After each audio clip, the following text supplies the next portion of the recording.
안녕하세요 여러분, 서성들어보기입니다. 오늘은 26년 8월 22일이고 토요일이네요.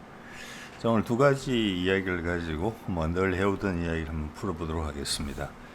하나는 이제 아마 오늘 밤에 내지는 오늘 밤인 것 같아요. 이미 출발했을 수도 있어요. 북극항로 시범 운항이 시작됐다. 한 중급 규모 아니면 또 소형급 규모의 어떤 컨테이너 승용을 출발한 것으로 돼 있고, 요 이야기 하나 하고, 두 번째는 미국에 급히 불려간 것으로 묘사되었던 김정관 산업부 장관이 엊그저께 돌아왔더라 보니까. 그러면서 그가 한 몇 마디 말이 있어요. 뭐 기본적으로는 출발했을 때보다는 훨씬 어설픈 그런 표현을 하고 돌아왔어요. 근데 그가 미국 출장 갈 때마다 그래요, 늘. 그러니까 그가 언론의 관심을 받으며 출장 갈 때 등장하는 그 출장 목적은 아니라는 겁니다. 예. 자, 그래서 이런 걸 종합해 보면은 김정관 장관의 이야기를 보면은 어떻게 보면 중요한 이야기를 했어요. 9월 24일 날 시진핑이 미국을 방문하기로 돼 있고, 트럼프가 그 분위기를 띄우는 맛이 좀 있어요. 자, 그리고 제가 봤을 때는 한반도에서 종전선언과 관련된 많은 중요한 핵심 사안들은 결정이 된 것 같아요.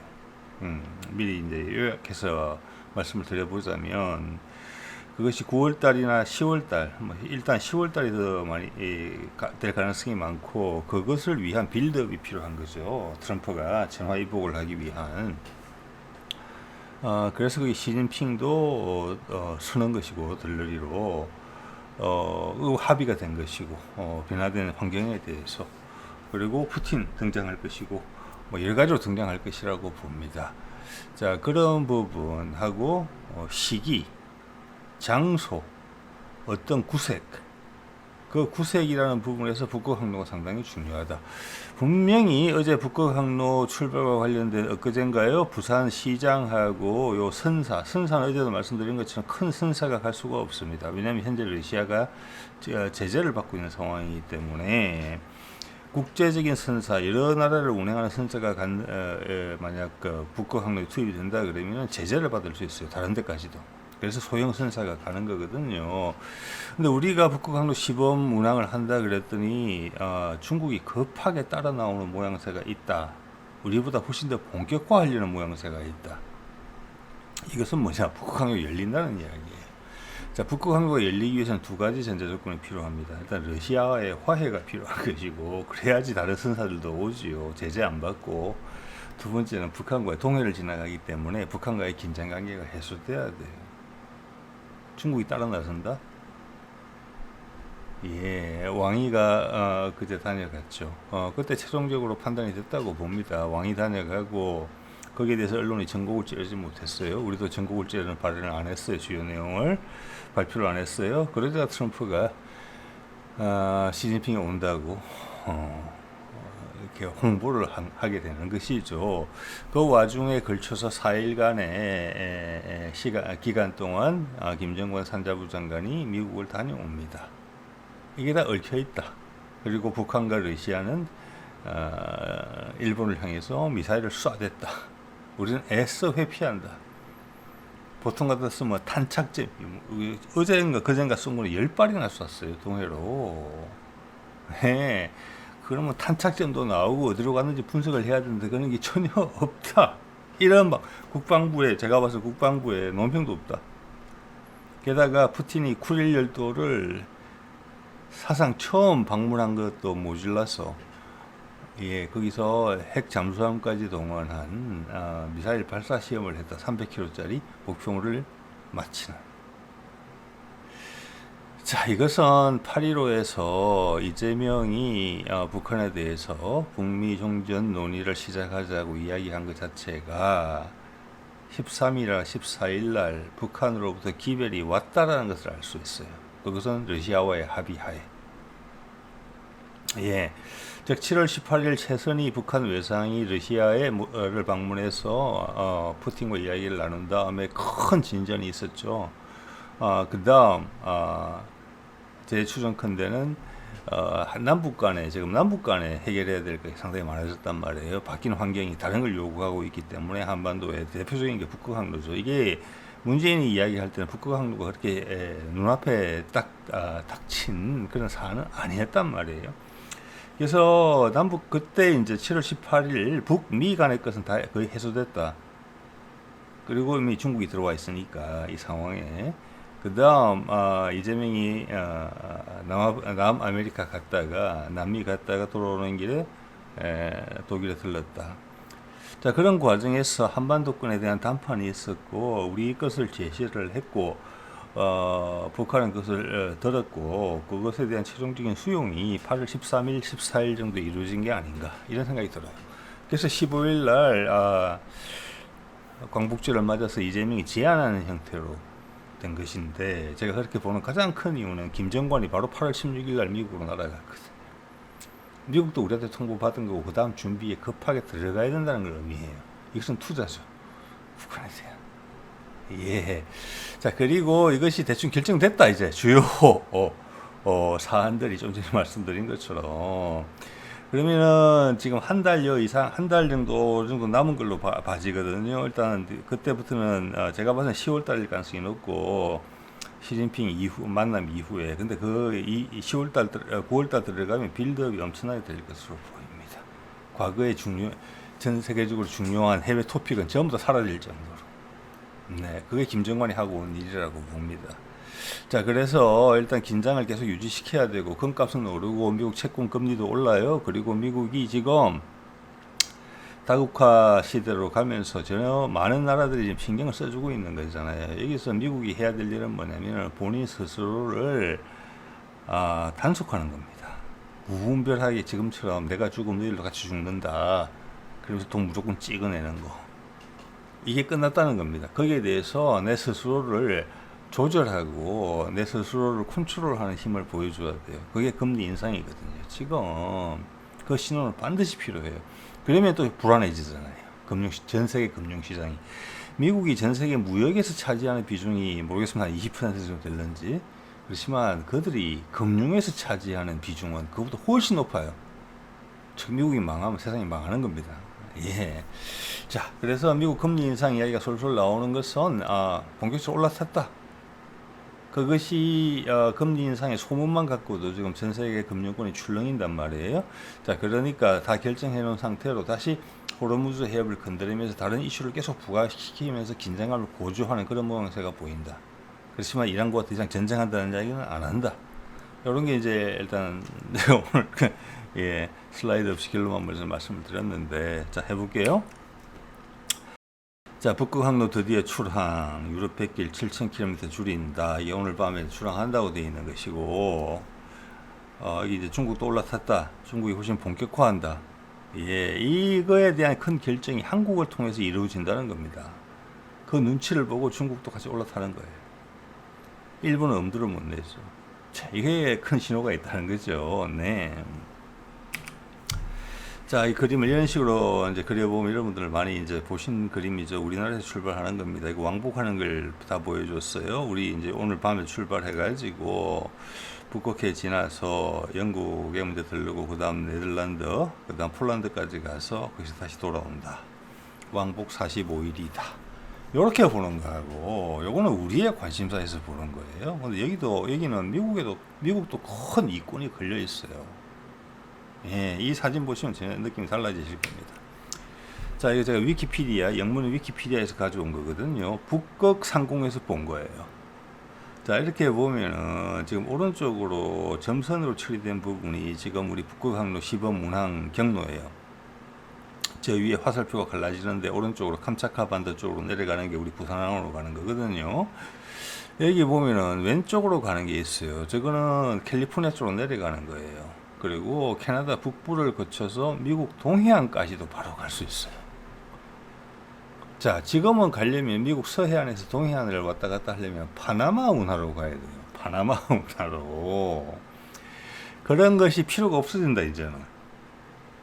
그래서 이 부분이 새로운 무역로로 등장하게 되고, 이때까지는 거의 여기는 폐허에 불과한 곳이잖아요. 아무 개발의 흔적이 개발에 뭐라고 할까? 어떤 주목을 받지 못했던 곳인데 여기가 뭐 일단 지구가 따뜻해지는 부분하고 더불어서 무엇보다도 여기에 있는 자원과 근처에 있는 주요 거점들이 성장한다. 즉 새로운 무역 루트가 생기고 그 무역 루트의 중간중간에 있는데 그래서 개발이 진행이 된다. 여태까지는 이건 완전히 인류 역사상 한 번도 제대로 된 개발이 이루어진 곳이 아니다. 여기서 요 정도 말씀드리면 될 것 같고, 이걸 보시면 이것이 새로운 무역로라는 겁니다. 무역로. 즉 북극 항로가 개통되면 미국도 이해가 엄청나게 덕을 많이 봐요. 지금 이 상황에서 북극 항로로 지나가는 게 저쪽은 알래스카지만 대부분 이쪽은 캐나다예요. 이 캐나다가 최근에 잠수함 선정에 있어가지고 독일을 선정했다는 것에 대해서 제가 봐서 트럼프는 상당히 불쾌한다고 생각합니다. 그래서 이걸 보면은 밑에 그린란드의 위치가 엄청나게 전략적인 위치에 있는 거예요. 자, 캐나다 북부 쪽으로 가는 경로하고 러시아 북부 쪽으로 가는 경로의 한가운데 위치해 있어요. 그래서 그린란드의 전략적 중요성이 올라간 것이고 트럼프가 취임하자마자 이건 내 땅이다라고 이야기하기 시작한 거예요. 자, 이런 걸 보면 기본적으로 노르웨이나 아이슬란드, 영국 같은 건 혜택을 보게 돼 있어요. 그것도 해양 이렇게 수송로가 이쪽을 지나가기 때문에 완전히 다른 그림이 되는 거예요. 자, 그린란드는 어떤 지점에 있느냐면 러시아와 미국이 서로 ICBM으로 핵전쟁을 일으키게 되면 그걸 관제할 수 있는 곳이에요. 그 중간에 있으니까. 그런데 그런 데를 트럼프가 내 거다라고 이야기했는데 러시아가 전혀 거기에 대해서 싫은 소리를 안 했어요. 자, 그런 이야기 여러 번 들었죠. 한번 더 확인되는 순간이고, 저 위에 노란 동그라미는 뭐냐면 저게 베링 해협이에요. 제가 몇 번 말씀드렸죠. 미국과 러시아 간에 이제 베링 해협의 해저 터널을 뚫자, 이런 이야기가 나온다고. 한 100km, 80km인가 100km 정도 되는 것으로 되어 있어요. 예산이 한 8조에서 10조, 그래서 7, 8년 걸리면 뚫는다. 우리도 해저 터널 많이 뚫으니까 감이 있을 거예요. 저기 해저 터널 뚫으면 뭐가 되는데? 저것은 베트남이 이야기한 그때 이제 러시아에 와서 이야기했죠. 동남아시아 국가들하고 푸틴하고 회의를 한번 했었죠. 한두 달 됐습니다. 베트남에서 제안한 거예요. 베트남에서 출발해서 중국을 거쳐서 시베리아 동북부까지 이어지는 철도망과 물류망을 건설하자. 그게 우리가 생각하는 남북이 소통이 되면은 시베리아 철도망가 있는 그거예요. 벌써 그런 그림이 그려지고 있는 것이고, 그것이 말이 되려면 베링 해협 지하에 터널이 생기는 게 맞아요. 그러면 미국하고 육지로도 연결되는 거예요. 그럼 우리 같은 경우는 이런 거죠. 북미 종전이 되게 되면은 육상으로도 시베리아 철도망과 연결되고, 해상으로는 북극항로가 연결되는 거예요. 당연히 항공망도 뜨겠죠. 이 지역에 새로운 개발이 필요하다면 항공망이 엄청나게 많이 필요할 것이고, 기존 지역과의 거리가 너무 멀기 때문에 여기가 딱 차세대 원전, 부유식 원전을 통해서 전기를 공급하기에 엄청나게 좋은 그 시장이 바로 열리게 될 거예요. 여기서 수많은 자원들이 개발될 것이고. 자, 이런 그림들이 이번 9월, 10월 트럼프의 북미 종전 전에 엄청나게 포장된 형태로 공개가 될 것이다. 그러면 러시아도 이해 당사자고, 중국도 이해 당사자고, 유럽도 이해 당사자가 다 되는 거예요. 전혀 새로운 바람이 불러일으킬 거예요. 지금 눅눅해져 있는, 축 처져 있는, 소금에 절인 배추처럼 되어 있는 국제 경제가 새로운 희망을 보게 될 것이고, 그 와중에 우크라이나 이란전은 묻어서 갈 거다, 묻혀서 갈 거다, 이렇게 지금 보는 시각을 제가 가지고 있는 것이죠. 자, 이 사진 한번 꼼꼼히 보시면 전혀 다른 각도에서, 이때까지는 불모지에 불과했던 지역이 각광을 받는다, 이렇게 볼 수 있을 것 같아요. 자, 이렇게 되면은 미국이 중남미에 대해서 파나마 운하를 확보하기 위해서 장난치는 이런 부분들이 확 줄어들 거예요. 그 다국화로 가는 그 기준이 또 되는 거예요. 자, 이렇게 되면은 중국하고 러시아하고 미국하고 다 화해를 해야 되고, 한반도는 당연히 소통이 돼야 돼요. 그죠? 이 이야기입니다. 자, 그리고 오늘 또 주제 중에 하나인 김정관 장관이 8월, 제가 이걸 계속 보고 생각하고 있었거든요. 그걸 찾아봤더니 엊그제 돌아왔더라고요. 예, 나흘이나 갔으면 상당히 오랜 기간 간 거라고 봅니다. 저는. 보통 현안이 있어서 가면 하루 이틀 만에 돌아와요. 예. 자, 지난번에도 한번 거짓말하고 캐나다 출장 간다고 그런 적이 있었죠. 캐나다 잠수함 수주전을 돕는다 그래놓고 일주일 있다 갔다 왔어요. 일주일이나? 결국 돌아올 때는 보니까 대부분의 일정이 미국에서 하고 왔더라고요. 이번에도 같은 거라고 봅니다.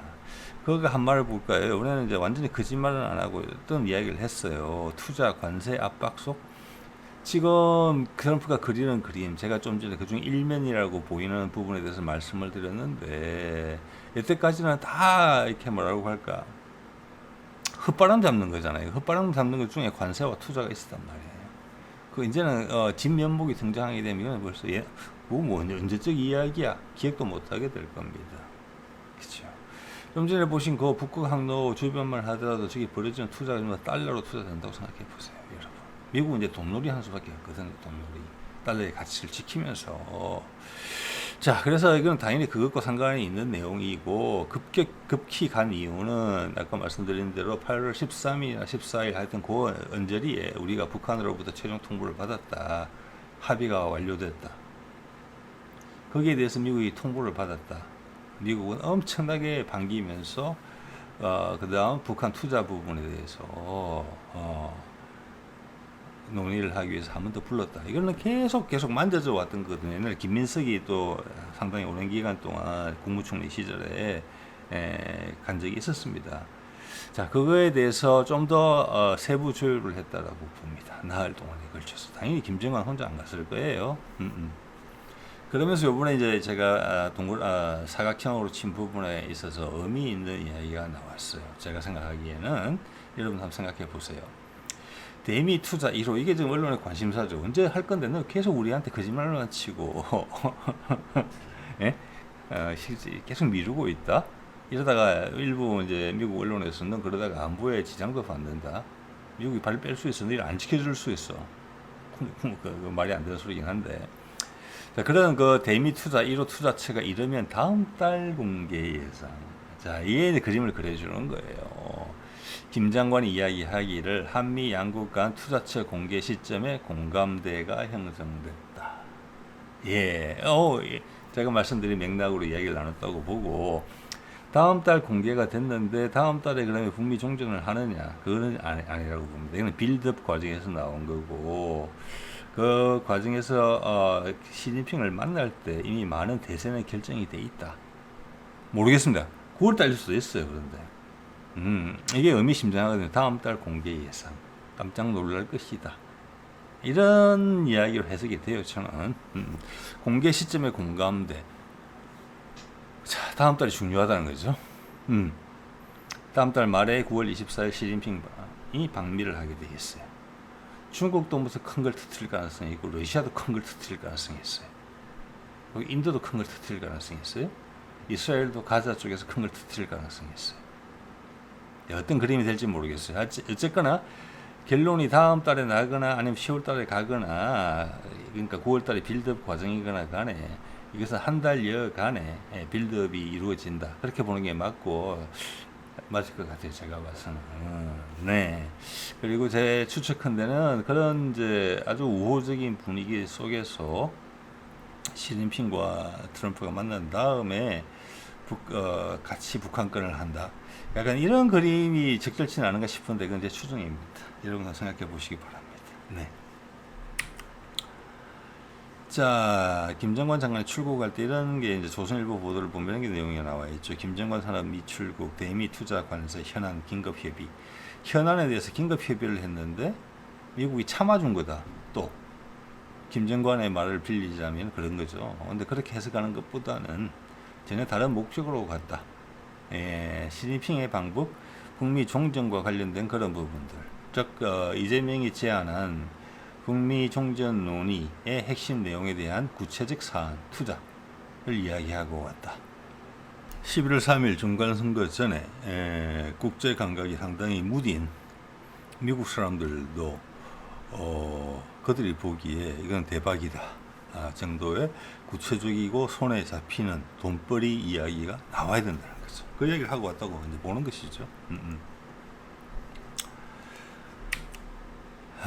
자, 8월 20일 날 김정관이 돌아왔는데 그날 북한이 탄도미사일 10발이나 쐈어. 이거 엄청난 일이죠. 근데 이거하고 김정관이 미국 가서 한 약속하고 상관이 있을까요? 상관없어요. 이건 별개의 이야기예요. 별개의 목적은 같아요. 이제 김정관이 트럼프랑 이야기 나눈 부분은 북미 종전이라는 큰 돌파구에 기대고 있다. 근데 일본은 그것을 엄청나게 본인들이 지옥에 들어가는 지옥의 출입문이라고 생각을 한다. 그에 대해서 강력히 경고를 한다. 자, 이것은 제가 늘 여러 번 걸쳐서 말씀드립니다만은 윤석열의 내란에 있어서 일본이 엄청나게 부추기고 바람을 넣었다. 그리고 일단 아베가 지난번 1차 북미 종전선언에 있어서 시도에 있어가지고 트럼프 때 엄청나게 반대했다. 붕괴했다. 그리고 죽었다. 자, 이 모든 것들이 하나로 꿰질 수 있다는 겁니다. 그리고 기시다가 한 일. 아마 알 거예요. 우리 핵심부는. 자, 그런 거를 단속한다. 이 말은 또 거꾸로 해석하자면 뭐냐면 러시아와 북한이 이 점에 대해서 엄청나게 적극적으로 나서고 있다. 저기 합의에 대해서 상당히 만족한다. 끌려 나오는 게 아니다. 그들의 엄청난 적극성을 보여주고 있다. 나만의 이재명도 이에 못지않은 적극성을 보여주고 있을 것이다. 이렇게 해석할 수가 있어요. 네, 이거는 인류사적 대박이죠. 저는 그렇게 봅니다. 일단 한 고비가 다른 고비로 전혀 이제 뭐랄까 스테이지가 바뀌는 과정에서 국면이 다른 국민으로 전개되는 과정에서 즉 세계의 주도국이 바뀌는 과정에서 대규모 전쟁이 발발하지 않고 이렇게 넘어간다는 것 자체가 인류의 성숙을 보여주는 하나님이 계시다면 엄청나게 이뻐할 수 있는 그런 상황이 될 수 있는 거거든요, 여러분. 자, 이것도 같은 날이죠. 8월 20일 날 핵장까지 투입해서 쿠릴 열도에서 쐈다. 그 며칠 전에는 광복절 날에는 푸틴이 직접 방문까지 했었다. 그때 결론 난 거예요. 푸틴이 축하해 주러 온 거예요. 한반도 가까이 쿠릴 열도에 와서 기분 좋게 캐비아 먹고 간 거예요. 한반도에서 발생한 일에 대해서 경탄하면서 만족하는 게 아니에요. 푸틴이 처음에 그렸던 그림보다 훨씬 드라마틱하게 됐어요. 남북 간의 당사자들이 이 상황을 개선시키는 에너지를 보여줌에 있어서. 그래서 저는 경탄이라는 표현을 쓴 거예요. 한반도의 결정에 8.15 때 축하해주러 온 거예요. 자, 그 다음 시진핑의 관여가 확실시됐다. 왕위가 다녀가면서. 그래서 트럼프가 시진핑의 방문에 대해서 언급하기 시작했다. 거기에 맞춰서 한 번 더 꽝. 이렇게 보면 맞을 것 같아요. 제 생각입니다. 누구도 뭐 이런 얘기를 안 하니까. 자, 그리고 미국이 스스로의 숙제를 해야 해. 스스로를 줄일 수 있어야 돼요. 자, 금연을 하고 술을 줄여야 돼. 담배를 끊고 술을 줄여야 되는 상황이 된 거예요. 그 사기가 스스로 살을 도려내는 아픔을 감수할 수 있다는 상징을 보여줘야 돼요. 그래서 이 금리 인상 이야기가 나온다고 봅니다. 그럼 후달그리겠죠? 자, 그렇기 때문에 오래 못 버텨요. 이래가지고는 이것을 상쇄할 수 있는 내용이 김정관이 이야기했죠. 4달, 9월 달에 발생하기 시작한다. 그때부터 종전선이 된다는 이야기는 아닌데 거기에 대해서 잔치를 한 달 정도 한다고 보시면 돼요. 잔치를. 네. 그러니 딱 맞죠? 예. 엄청나게 기어가 정교하게 맞물려 있습니다. 현재 지금. 그리고 한국은 환율 1,300원대로 떨어지면서 안정감을 찾고 있고 일본은 의도적이든지 의도하지 않든지 간에 계속 불안한 상태를 유지하고 있어요. 엔화가. 이거는 미국이 계속 견제하는 부분이라고 생각해요. 북한과 러시아는 미사일을 쐈지만 미국은 돈을 가지고 협박을 하고 있다. 일본은. 이렇게 충분히 해석될 수 있어요. 자, 그러면서 지금 이걸 보면 이제 왕이가 바빠요. 지금 보니까 왕이가 우리말로 치자면은 이제 뭐라고 할까, 합참의장하고 같이 왼쪽 키 큰 사람이 합참의장이거든요. 우리식으로 따지자면 거기랑 인도네시아를 갔어요. 그래서 인도네시아하고 이야기를 나눴는데 군사적인 부분, 에너지 부분, 기술 부분에서 총체적으로 뭘 하기로 했다. 자, 이 말은 캐나다가 우리 잠수함을 안 사고 독일하고 손잡는 그런 거랑 비슷해요. 이게 다국화예요. 각자의 역량을 가지고 파트너를 구축하는 거예요. 더 이상 뭐라고 할까, 진영이 없어진 거예요. 진영이. 인도네시아가 미국 눈치 안 보고 인도네시아 이번에 대통령 그 트럼프 엄청 무서워하거든요. 이게 된다는 거예요. 이것도 하나의 신호예요. 예, 우리도 동시에 또 그렇게 하고 있죠. 뭐 땅 따먹기 시작된 거예요. 땅 따먹기. 자, 이거는 뭐 문재인 때부터 많은 교통 중계가 된 것이죠. 예를 들어서 동유럽에 있는 뭐 폴란드나 이런 데 우리가 지금 영향력을 많이 행사하고 있는 것이죠. 예, 이런 부분들이에요. 쉽게 이야기해서 몽골, 베트남, 필리핀. 자, 그 중에 우리하고 좀 빼딱선을 탔던 인도네시아는 결이 안 맞으니까 중국을 선택했다. 이렇게 되는 거예요. 예. 자, 그리고 이것도 며칠 전에 나왔을 거예요. 8월 18일 나왔네요. 예, 예. 이게 뭐냐면은 일본의 지금 그 고이즈미 국방장관이 호주도 국방장관일 거라고 봐집니다만은 이 내용이 뭐냐면은 극초음속 무기를 개발하기 위해서 협력을 한다 이런 내용이 지금 들어있어요. 자, 일본도 열심히 뛰고 있죠. 캐나다를 또 끌어들여 가지고 현재 영국 이태리 진용에다가 차세대 6세대 전투기 개발하는데 캐나다를 올라탔어요. 캐나다는 우리는 거리가 좀 멀어졌어요. 그 점에 대해서 트럼프는 별로 편하게 생각하지는 않을 것 같아요. 제가 봐서는. 근데 더 이상 어떻게 할 수는 없는 거예요. 그들의 선택이에요. 호주가 호주가 극초음속 무기에 있어 가지고 저기 뭐야 러시아로 치자면 그 지르콘. 네. 우리도 지르콘유를 개발했죠. 뭐 언제부터 체계적으로 배치될지는 모르겠지만 개발했어요. 핵탄도 들어갑니다, 그거. 그리고 초음속 램제 기반도 됐고 이번에 뭐 그게 뭐 함대함 미사일 사업 투인가 뭐 이런 식으로 해서 이제 본격적으로 배치되는 것 식으로 이야기 나오더라고요. 그게 문재인 때 공개가 됐었죠. 우리 램젯, 스크램젯. 램젯 기술은 아마 옛날 러시아 기술을 가지고 좀 우리가 만지다가 개발한 것 같고, 스크램젯 엔진 같은 경우는 극초음속이죠. 그거는 2000년대 초반 정도에 보면은 우리 연구진하고 또 항공우주연구원하고 호주가 같이 개발한 보고서들이 보이거든요. 그래서 호주가 몇몇 분야에서는 뛰어난 기술을 가지고 있는데 그 중에 하나가 극초음속 분야예요. 그래서 우리는 이미 그게 국산화가 됐고 이미 램젯과 스크램젯 복합에 대해서 우리가 상당히 편하게 생각하거든요. 그러니까 처음에 로켓 부스를 통해서 발전을 시켜서 마하 한 2, 3 정도 되면은 로켓 부스 떨어져 나가고 그 다음 램젯이 가동해요. 그러면 마하 4, 5까지 밀어붙여요. 그러다가 그게 넘어가면은 그 통로를 그냥 스크램젯으로 똑같이 쓰는 거예요. 램젯과 스크램젯의 큰 차이는 이제 공통점은 초음속이 돌파하게 되면 초음속에 있는 충격파가 나옵니다. 그 충격파를 통해서 스스로 압축을 시켜요. 기본적으로 하나의 관이에요. 그래서 제트 엔진에 있는 뭐 압축기 1번 압축기 2번 압축기 뭐 이런 게 아니에요. 그래서 엄청나게 간단하고 값도 싸질 거예요. 대량 생산이 되면. 그런데 램젯 엔진은 뭐냐면은 압축된 공기가 아음속으로 다시 속도가 떨어져요.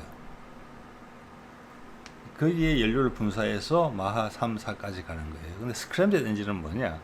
압축된 공기 자체도 이미 음속을 넘어요.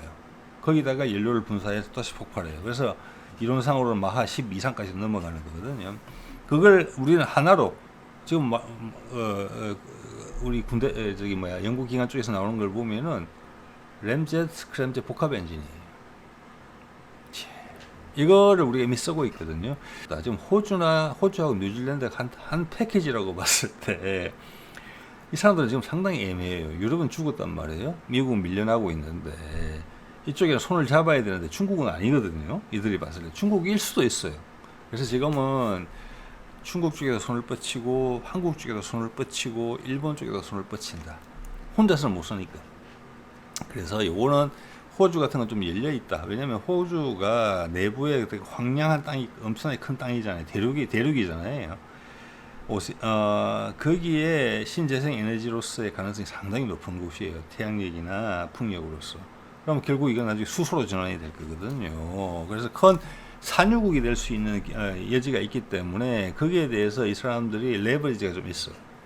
즉 일본이나 중국이나 한국을 경쟁시킬 수 있는 힘이 있어요. 그 일환이라고 봅니다. 이거는. 자, 우리도 말씀드리고요. 자, 오늘 그래서 이제 이런 상황을 보면은 이 베센트 재무부 장관이 이런 일에 많이 등장을 하거든요. 더 이상 군사 문제가 아니고 경제 문제라는 겁니다. 뭐 이란 경제에 고립했겠다. 뭐 역사상 최고의 제재 조치를 가하겠다. 이때까지 수십 년간 이란이 받아온 거랑 뭐가 그렇게 다르겠습니까? 근데 여기서 이제 주목이 되는 것은 뭐냐면 군사적으로 어찌 하겠다는 이야기가 싹 빠졌다는 거예요. 김이 많이 빠졌어요. 이거는 변죽을 울리는 거예요. 한 달 정도 버티기 위한 작전이, 한 달 정도 버티기 위한 작전. 예. 호르무즈는 미국 영토? 그 영토를 지키기 위해서 군사도 파견해서 우리도 독도 지키기 위해서 전쟁도 불사하는데 그럴 거냐? 그거 아니거든요. 자, 요거는 단기간에 버티는 용도고 이미 국방부에서 재무부로 넘어왔다 게임이. 예, 여기에서 김정관 장관이 큰 안골을 다 만들어주고 왔다. 예, 저는 뭐 그런 시각을 가지고 있습니다. 자, 오늘 이 정도 말씀드릴게요. 네.